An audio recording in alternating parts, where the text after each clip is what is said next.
তাকবীর, লিল্লাহে তাকবীর। এখন আপনাদের সামনে সংক্ষিপ্ত বক্তব্য নিয়ে আসছেন নাদিম মুস্তাফা, ছাত্র আল জামিয়া সালাফিয়া। আসসালামু আলাইকুম ওয়া রাহমাতুল্লাহ। আলহামদুলিল্লাহি ওয়াহদা والصلاة والسلام على من لا نبي بعده। আপনারা অবগত আছেন, পরপর ইহুদি খ্রিস্টান মুসলিমদেরকে নিঃশেষ করার জন্য পরপর আক্রমণ চালিয়ে যাচ্ছে। দেশবাসীকে আমি জানিয়ে দিতে চাই, পুরো মুসলিম জাতিকে মনে রাখতে হবে, মুসলিমরা একটি দেহের মতো। আজ মুসলিমরা বাংলাদেশে থাকতে পারে, আজ মুসলিমরা ফিলিস্তিনে থাকতে পারে, যেখানেই থাকুক না কেন সারা পৃথিবীর মুসলিম হলো একজন মানুষের মতো। চোখে ব্যথা হলে যেমন পুরো শরীর ব্যথা অনুভব করে, মাথায় ব্যথা হলে যেমন পুরো শরীর সেই ব্যথা অনুভব করে, অনুরূপ ভাবে আজকে যদি ফিলিস্তিনদের যে আক্রমণ করা হচ্ছে, এতে পুরো বিশ্বের যত মুসলিমরা রয়েছে প্রত্যেকটা মুসলিমকে সেই ব্যথা অনুভব করতে হবে।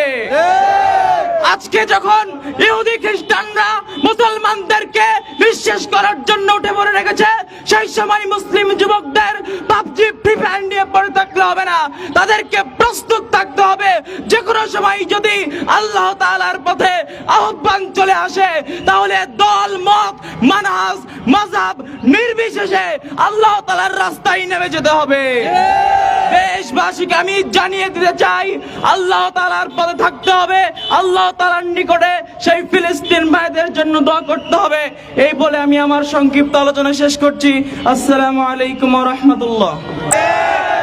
আজকে আমরা মুসলমানেরা সামনে ঈদ রমজানের শেষ দশক আনন্দে উদযাপন করছি। আমাদের মাথার উপর ছায়া আছে, বাড়িতে শান্তি নিরাপত্তা আছে, আর আমাদের ফিলিস্তিনের গাজার ভাইদেরকে এই পবিত্র রমজানের দিনে শান্তিমতো সাহারি ইফতারি তারাবি পর্যন্ত আদায় করতে দেওয়া হচ্ছে না। রমজানের এই পবিত্র দিনগুলোতেও গাজার শিশুদেরকে নির্বিচারে বোমা হামলা করে হত্যা করা হচ্ছে। এর চেয়ে হৃদয় বিদারক, এর চেয়ে নৃশংস, এর চেয়ে জঘন্য ঘটনা আর কি হতে পারে, যে রমজানের মতো এই পবিত্র দিনেও গাজার মুসলমানদেরকে একটু শান্তির সাথে সিয়াম পালন করার সুযোগ পর্যন্ত দিচ্ছে না এই বর্বর জালেম ইসরায়েলের সরকার। কিন্তু দুঃখ সেখানে নয়, তারা তো শত বছর থেকে হামলা করে আসছে। দুঃখ কোথায়? দুঃখ হচ্ছে আজকে সমগ্র পৃথিবী লাইভ চ্যানেলের সামনে, লাইভ টেলিকাস্টের সামনে এই দৃশ্য দেখছে। মুসলিম দেশের বিশ্ব নেতারা এই দৃশ্য দেখছে, কিন্তু কেউ তাদের মুখ দিয়ে টু শব্দ পর্যন্ত উচ্চারণ করছে না। ধিক জানায় এই সমস্ত মুসলিম নেতাদের উপর, ধিক জানায় এই সমস্ত বিশ্ব মোড়লদের উপর। আরো ধিক জানায় আজকের বিশ্ব মোড়লেরা গণতন্ত্রের দার্স দেয় সারা পৃথিবীতে, অথচ গাজার গণতান্ত্রিক পদ্ধতিতে নির্বাচিত প্রধানমন্ত্রীকে সমগ্র পৃথিবীর সামনে ইসরায়েল হত্যা করেছে। কোথায় বসেছিল এই গণতন্ত্রের ধ্বজাধারী বিশ্ব মোড়লেরা, যারা সমগ্র পৃথিবীতে গণতন্ত্রের দার্স দেয়, কিন্তু গণতান্ত্রিক পদ্ধতিতে নির্বাচিত একজন প্রধানমন্ত্রী জীবনের নিরাপত্তা তারা দিতে পারে না। তাদের এই গণতন্ত্রের মুখে আমরা থুতু নিক্ষেপ করি।